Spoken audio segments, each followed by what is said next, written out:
It's the taste of paradise, the best of traditional food prepared and served in an authentic cultural setting. At first glance, it appears a heaven's delight, a vibrant display of colors and heavenly aromas, culture and tradition mixed in with a lot of nature.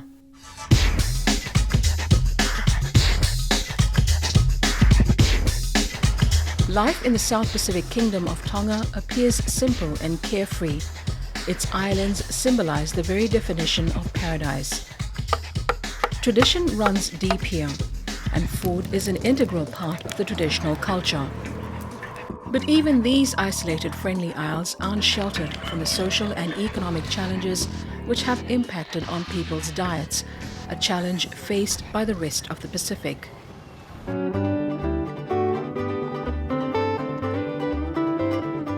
The island archipelago of Tonga has a rich biodiversity and fertile land to grow food. Like most Pacific Island nations, Tonga has traditionally thrived on agriculture and fishing. Subsistence farming has been the mainstay of people's lives, and the country has also had significant success with commercial farming and agricultural exports. Recognizing that the agricultural export market holds the greatest promise for Tonga's economy, the government is making efforts to revitalize the sector.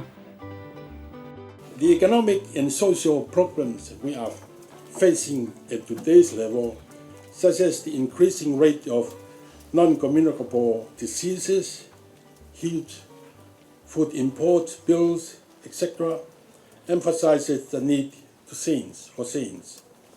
The influx of imported foodstuff have increasingly changed consumer choices and thereby greatly impacting on our people's dietary preferences and perception.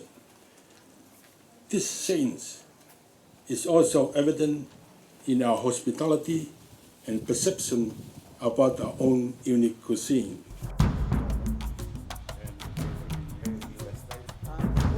In April 2015, the Secretariat of the Pacific Community, SPC, held a week-long initiative consisting of a number of activities in the Kingdom of Tonga in an effort to strengthen the linkages between agriculture and tourism.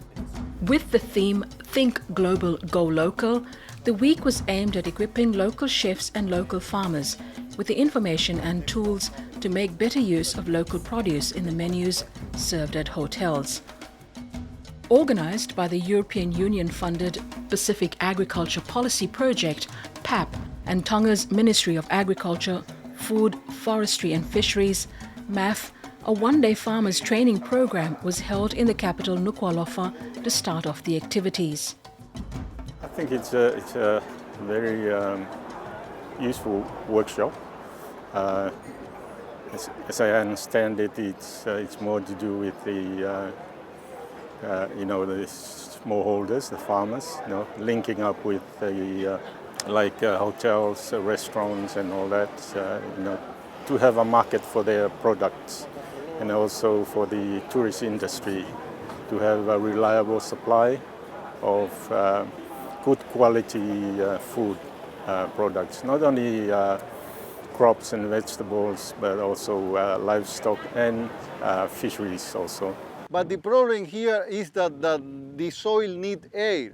Majority of Tonga's agriculture is still based on traditional farming systems.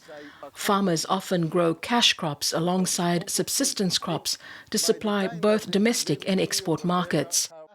Root crops are both a staple of the Tongan diet and an export crop, and yams, taro, cassava and sweet potatoes dominate cropping systems. The fundamental aim of this week is to elevate the importance of agriculture and opportunities that are in tourism for farmers. So we've had a series of workshops this week, or events, and we've used, I guess, if you like, SPTO's comparative advantage in tourism. That is, they work very closely with chefs, they work very closely with hotels. And to marry that with SPC's comparative advantage for agriculture, which is who work with farmers, who work with linking farmers to the markets. So both of those two strengths, we are marrying them together here in Tonga and working with the relevant agencies in Tonga, that is the Ministry of Agriculture, the tourism agencies, to put this event together.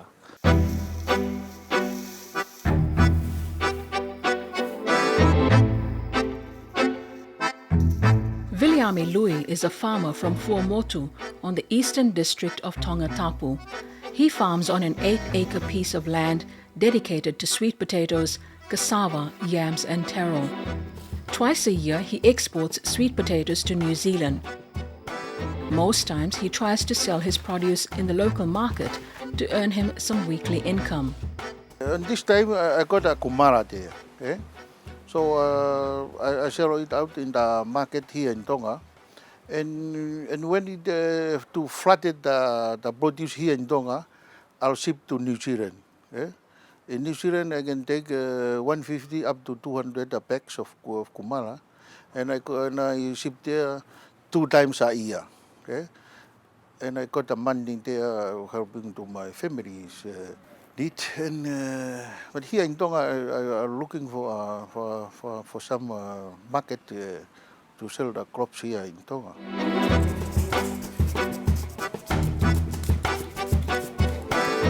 For the past 8 years, I've been in restaurant operation. I didn't have a sustainable supplier that I could rely on. But after this workshop, after having conversation with other suppliers, I think I should be able to create a relationship with them and also provide them with the demands that I want on certain produce and more on organic. So for me, it is important that my supplier knows and understands what I need so that I can buy the product, so that whatever put on the outcome on my plate would be better for my customers. It's not very often one gets a chance to get first-hand advice from technical experts on how to utilize their produce and find markets. That's one of the reasons why Viliami attended the farmers' training, to understand how to access more local and overseas markets and build his networks hereon. The relationship with the chef here, like today, we have talking with them and they ask for the phone. If they want what, they can call me or that. It's good. If the 5 chef, they can call me and they order me 2 baskets, 2% plus, I can bring 10 at once. Yes, I like it. It's good for me to eat. Ministry of Agriculture is more helpful for the farmers. But if they work hard on finding a market for the farmers, I think it's a good thing for them to increase looking for a market for the farmers. A loyal and passionate smallholder farmer, Akanesa Aho, is eager to discover the linkage with the tourism market. She is amongst a group of women from the village of Kolomotua who are involved in backyard gardening, growing vegetables and crops. Like her counterparts, she hopes to find some local markets for her produce. Her golden opportunity came 2 days later when she met local chefs eager to put their local food onto their menus. It's very interesting and very beneficial for our little company that we started, especially that we don't have many training for. We just set it up and start from there, and to get financial fund, it's very hard. So we try and sell it locally and try to order some from overseas, the plants, that we don't have it in Tonga.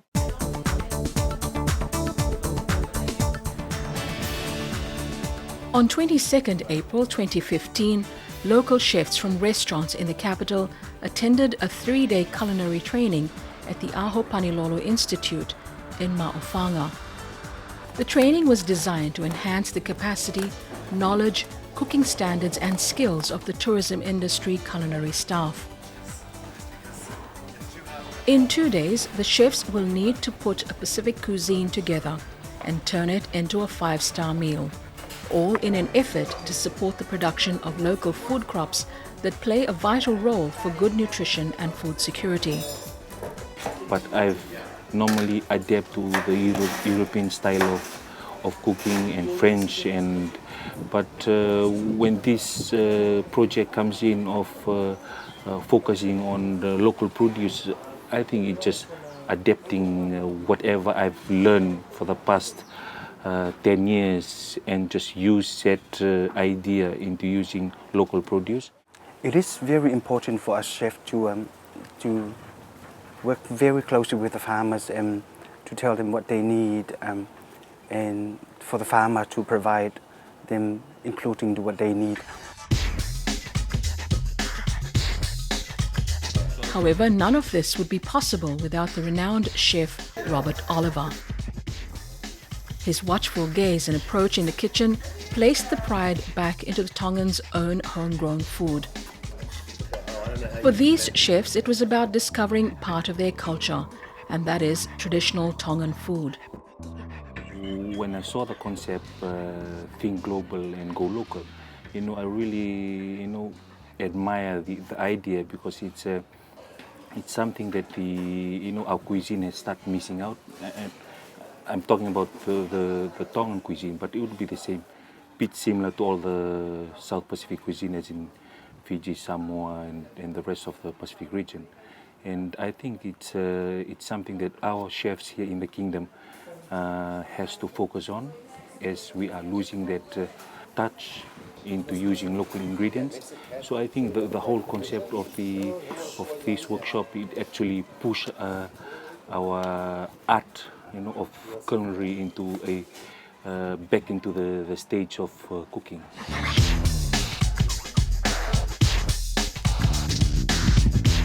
I'd like to thank Robert. It's the whole training for me was so effective and efficient, and the lesson I expected to learn from, because actually doing my catering, there are two challenges that I face. First is the inconsistency of the supply of what I want locally, and even the imports goods. Not only for example, not just for the vegetables and fruits, but other things like the spices, the sauces, and all that.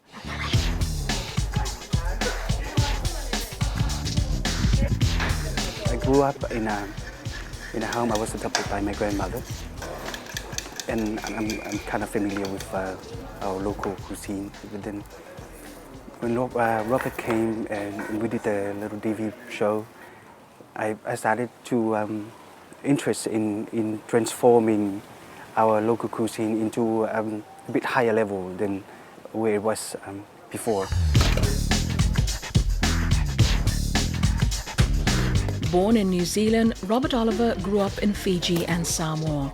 For the past 20 years, Robert has owned and run restaurants across the globe. The celebrity chef has been working with a team of chefs in each country in the South Pacific to put their local food onto the menus of top resorts. Here in Nuku'alofa, they're making a real Pacific cuisine to bring back to life the fast disappearing traditional food knowledge. I think what's emerging is that there's such a robust and terrific local cuisine, but it's not fully utilized in commerce. It's in the homes, it's in the villages, it's in the feasting, and it's in some of the smaller restaurants that maybe if you visit you may not notice them, but it's not forefront in Tonga's tourism marketing or brand. The cuisine journey begins with a preparatory discussion on the planned menu for the cuisine. A visit to the market located in the center of the capital puts a smile on their faces as farmers showcase their healthy produce. The whole 3-meal course takes a few hours to prepare, with various groups preparing different dishes. There's a lot of natural talent. People don't need to be taught. Actually, it's me that gets taught in these situations. It's an opportune time to come and kind of point out to everybody, you've got a really terrific cuisine. It's a great national brand asset, and it says who you are, and you're really good at it and no one else does it. And by the way, when you do this, you link to your local farmers and you create the possibility of a fully independent Tonga, actually. Papiloa Fialiku is an iconic figure in the kingdom, a charismatic figure, affectionately known as the Mother of Tonga. She encourages the production and consumption of traditional Tongan food sourced from backyard gardens. Tourism and agriculture and fisheries are the deciding factor. We really need help to push our economy, but have your theme. Let us be proud who we are. In my view, I've been in tourism since 1970. It's people and our culture. The true South Pacific, what he has put in our presence today.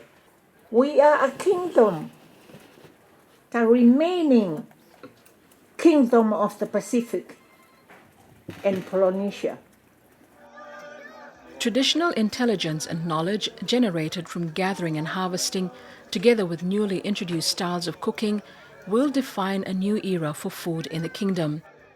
And I just want to say it's just been such a blast to be here. It's been awesome to be back in Tonga.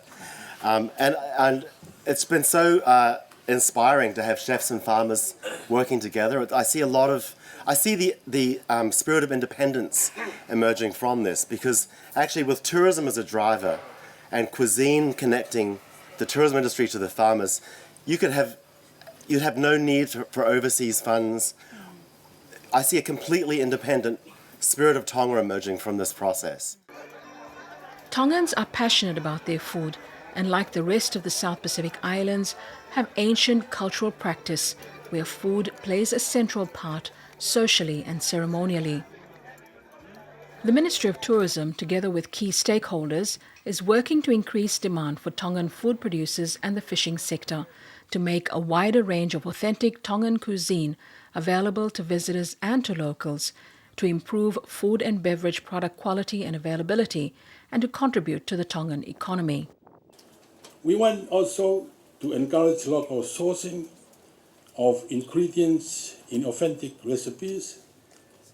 Furthermore, we support and promote the concept of sustainable cuisine and sustainable tourism, linking the key players in the tourist industries, farmers and growers, fishermen, and the village communities as a whole. We have a new government now, and that is the aim of the government, is to create the linkages and ensure that there is a strong linkages between exporters and the market and also the producers here. And I see this as a good start for us. Yes. We've got 20 farmers here as part of this event this week, and we've got 20 hoteliers. And so one major event that we've had this week was to get these two together in the same room and talk about what is it that hoteliers want, or chefs want, and what is it that farmers want, can supply. And I guess that's a starting point. It's a starting point of a longer journey. And I guess we are here to start building some of those blocks. I'm keen to take this to the next level now, because they've been really clear on what they want. And what they want is a better way of working with the local agriculture providers. They want education to go in both directions. They want the farmers to know what they want, and they want to know what the farmers can make. They also want, it's come up, the way they want the information is through the internet. They want web-based information portals. That's where the convenience and the database should sit, and they've been very clear about that.